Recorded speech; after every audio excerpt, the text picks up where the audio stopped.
This season is a gift. When love came down to let's live. Let's open up and let our hearts embrace this moment. For Christmas this year, we're gonna make a sound, gonna make it loud. Hey guys, welcome to this week's video devotional from Tube Church.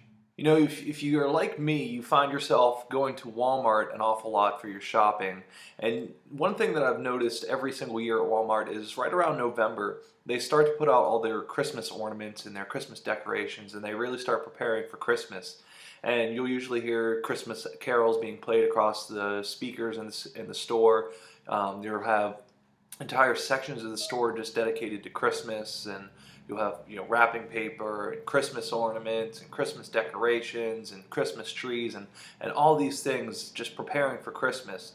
And usually it's about that same time of the year that you'll see the Salvation Army standing outside at the front doors ringing the bells, and they've got the buckets there for you to dump some spare change into. And really the whole purpose of the Salvation Army being there is in hopes that you'll just donate some of your random change that maybe you have in your pocket, or as you're leaving the store, maybe you'll go over and put some change in there, just so that it can be donated to a good cause to help people that are in need. And really the whole idea of helping people in need is pretty prevalent around the Christmas time. And at the same time, I feel like we don't really promote that idea of helping others in need throughout the rest of the year. And so it's almost like at Christmas time, it's this thing that we almost accept as something that we should do, but we forget about it the rest of the year. And so as it relates to God and what God would want us to do and what He calls us to do, I really think it's important for us to look at this issue and see, is there more that we should be doing, not only as Christians, but people in general. And so what I want to do for you is read a passage from James chapter 1, verse 27. And this is what James is talking about here. He says, "Religion that God our Father accepts as pure and faultless is this: to look after orphans and widows in their distress, and to keep oneself from being polluted by the world." And in that verse, it talks about this idea of religion and this idea of religion that God accepts as pure and faultless. You know, and many times when I think of this idea of religion, I think of someone who almost has a checklist of things that they do. Almost, you know, they read the Bible, they go to church, and usually those churches are big and beautiful buildings. They take time to pray, and they sing songs at church, and all these different things. You know, and what's wrong with this picture of religion is that it sets up a checklist for us, and really religion is not about that. You know, it's almost like if I say, you know, well, if I'm a Christian, then I need to do these couple things. You know, I need to read my Bible, I need to make sure I go to church every week, I need to make sure I'm praying, I need to make sure I'm singing songs in church. And if I'm doing all those things, then I'm definitely being a good Christian.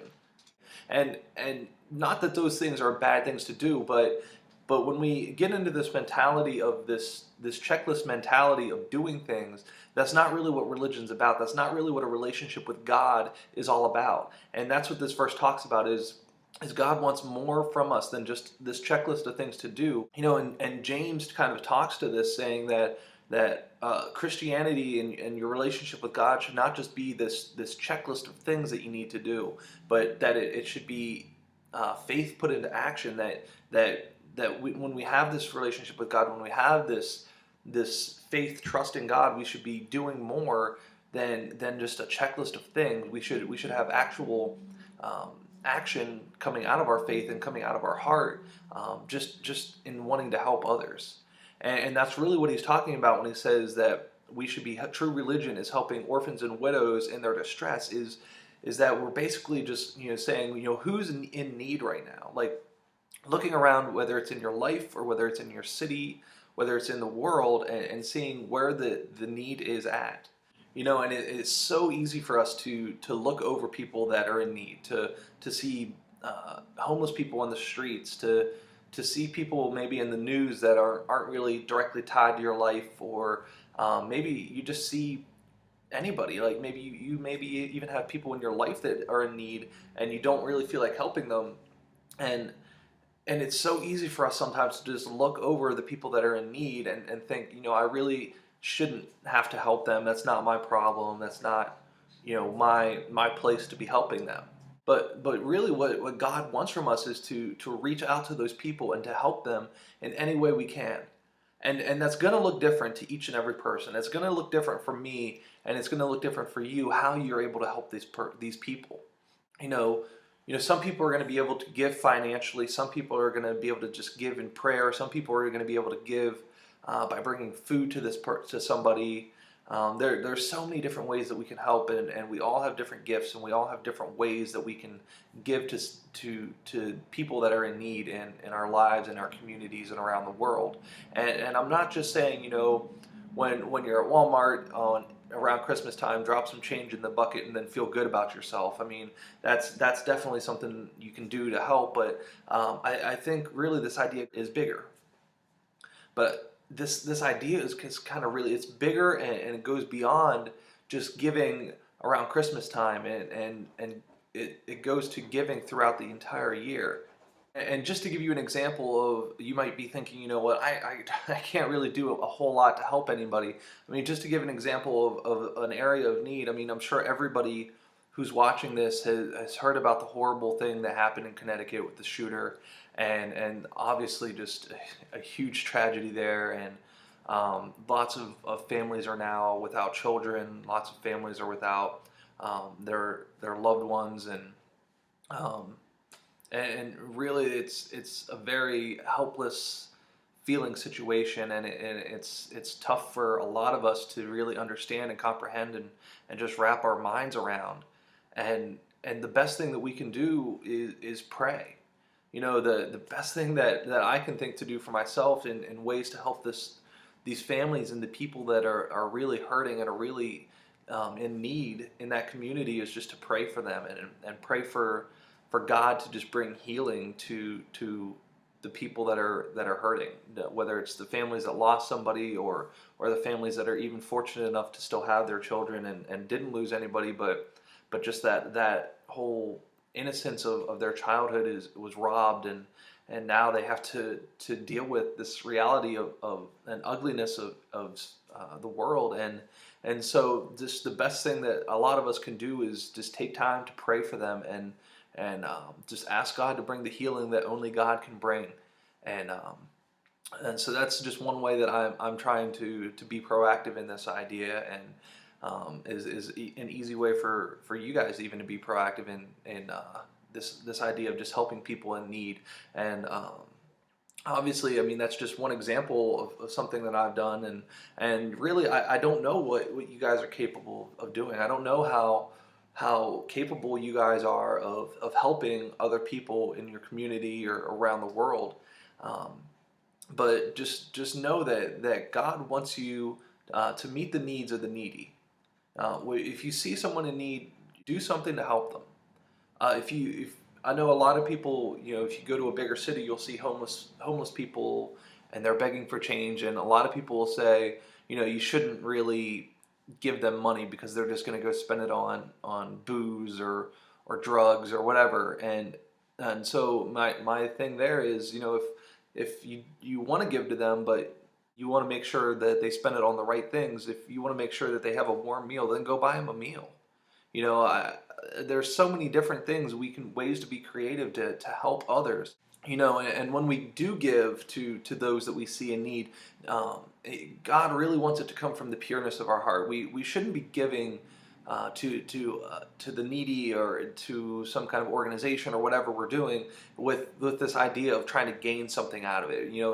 It really should just come from the pureness of your heart, because that's what God wants. He wants you to genuinely want to help others. And Jesus talks about in Matthew 25:31-46, Jesus talks about his heart for those that are in need, and his heart obviously being God's heart, and it says basically that Jesus says that helping those in need it's like helping him. Jesus in this passage gives this story of the end times, of when God's going to look on all the people of the world and separate them out as sheep and goats, and to the sheep he's going to say, you saw me when I was hungry, and you saw when I was in need, and you helped me, and you gave me food, and you took me in when I was homeless. And it gives the story of saying, those people asking, when did we do that for you? Like, we genuinely don't understand when we did that for you. And God says, because you've done that to people in need, because you've given to people in need, you've done that to me.